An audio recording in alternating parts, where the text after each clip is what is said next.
How's everyone doing tonight? Good. Good? So I'm going to try to do this without the mic. If you can't hear me, let me know. And as she said, the first poem is called Sister.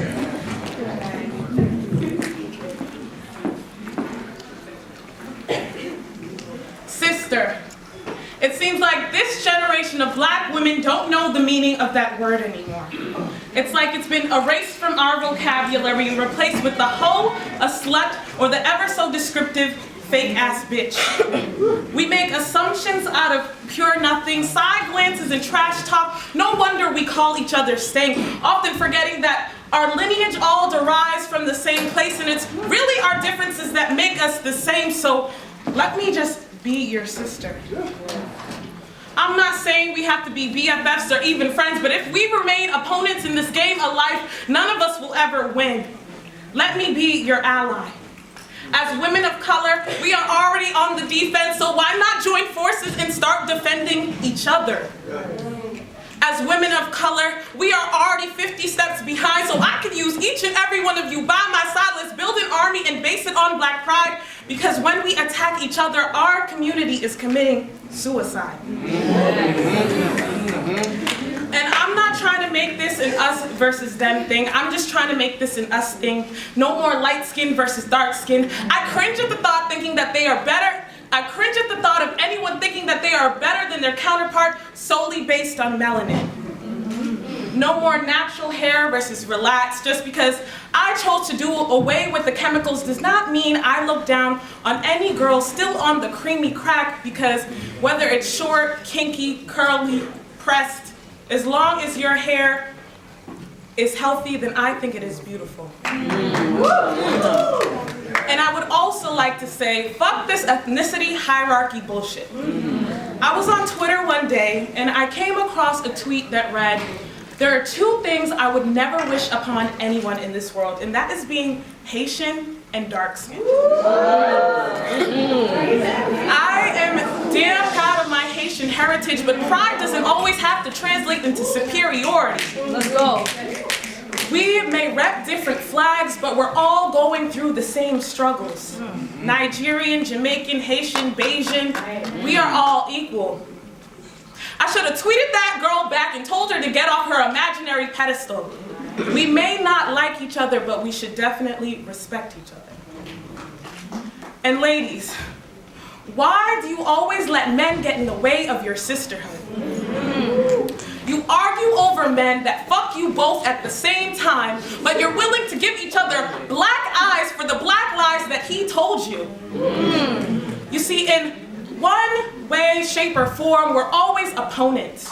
Never components of creating better women out of each other. And I am tired of it, because I just want to be your sister.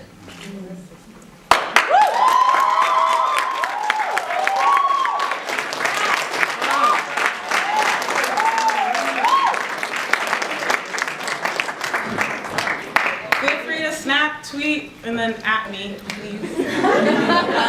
Instagram at speaklife._. Snapchat, free your mind. So the next piece is called No More Fuckboys. And I feel like it's pretty self-explanatory, so I'm just gonna get right into it. I was told that there were plenty of fish in the sea, so I did as I do when I'm feeling lonely and went fishing in hopes that I'd catch the right fish for me. At first encounter, he appeared to be everything I thought my future husband would be. Tall, handsome, had a couple degrees, everything that I thought was the perfect fit for my cookie cutter dreams and aspirations. This desire of finding a boyfriend became an infatuation, even though he slowly started revealing himself. Peeling off his costume, jumping in and out of character, like an actor after the director yells cut during a gut-wrenching climax scene, then walking to his chair, smile on, demeanor so serene, I turned a blind eye to the Jekyll and Hyde. Made excuses for his behavior, thought that I was being paranoid because I've been hurt before, thought that heartless in a man was a rarity, and I just had a few bad encounters, but it was happening again. each time when he was so ready to say, let's just be friends. It happened every time I would call his phone. He would ignore me for hours, then call me back to tell me his phone had been dead or left somewhere.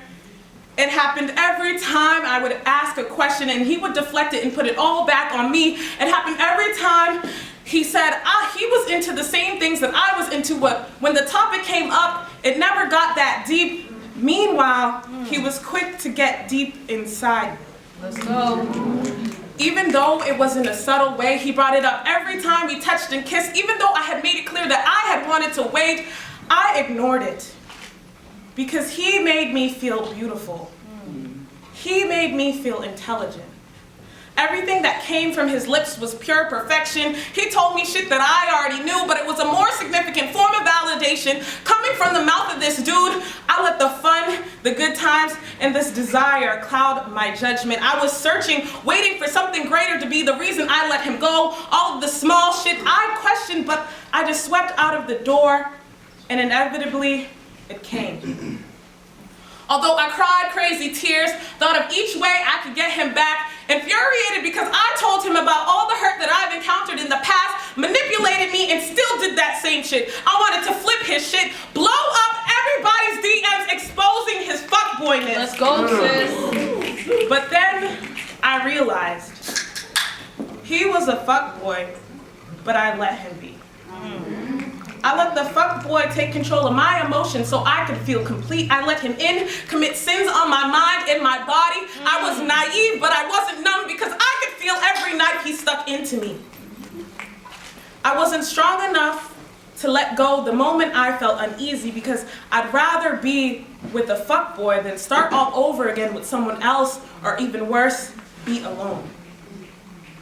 But again, he wasn't the only one with issues. I was a fuck girl because I let the fuck boy fuck with me. And in this fucked up world, niggas don't have your best interest at heart, baby girl. They'll look you in your eye, lie dagger in fist, and go straight for your heart. But you can protect it. Wise up and tell them apart. Make them earn it, learn discernment, and follow your intuition. It's God's way of spitting facts, dropping knowledge, and protecting you. Even though we are conditioned into thinking that having a man next to us is the next position for completing our lives. A liar is a liar. You can choose not to be his fool. Remember that you are great without a him because you have a him. Woo!